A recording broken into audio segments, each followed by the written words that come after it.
Ako si Ginoong Roland Dalion Satin, Master Teacher 1 mula sa Mayo Crossing Elementary School, SDO Lucena, at 13 years na sa serbisyo.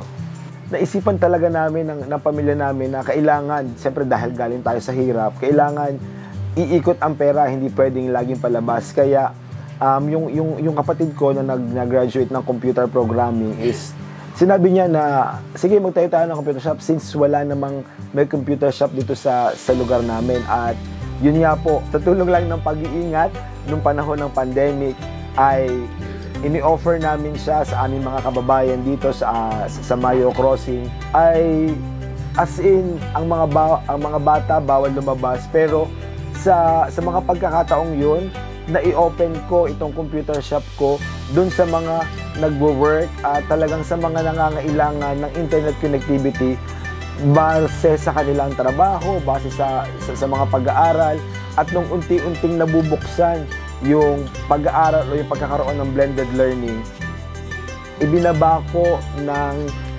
hindi naman sa ganong kamahalan na presyo para sa aming mga kababayan, pero malaking tulong siya dahil nag-o-offer kami ng murang printing services sa mga estudyante. Sa tulong po ng GSIS ay nakapagpundar po ako na ipapatayo ko po itong computer shop kasama itong mismong pinakang kabuuan at yung mga nasa loob nito.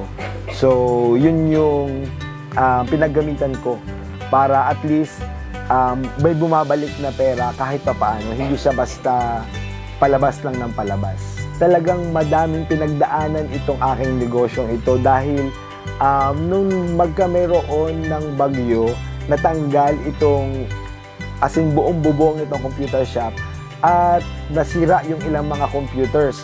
So before pa the pandemic, nagkameron ako ng ganong pagsubok at hindi ko malaman kung papaano magsisimula uli, pero yun nga po, sa tulong ng GSIS ay nabigyan ako ng pagkakataon na makakuha uli ng mga bagong units. Nung malaman ko tong NPL Flex na mas pinahaba ang term, na kung saan tapos maunti lang yung interest, malaking tulong siya. Ginrab ko yung opportunity na makuha itong NPL Flex sapagkat sa tingin ko, base sa aking mga pangangailangan, base sa sitwasyon, malaking kaalwanan siya. Malaking kaalwanan ang NPL Flex para sa mga katulad namin na mayroong negosyo na kung saan ibinabalance yung personal, negosyo at saka yung work-related na mga gawain namin sa pang-araw-araw na buhay. Ako si Ginoong Roland Dalion Satin, Master Teacher 1 mula sa Mayo Crossing Elementary School, SDO Lucena. Sa tulong po ng NPL Flex, na ipagpatuloy ko po or maipagpapatuloy pa namin ang pagbibigay serbisyo ng aking computer shop sa aking mga kababayan. Dahil sa NPL Flex, sa lahat ng pangangailangan, flexible tayo dyan.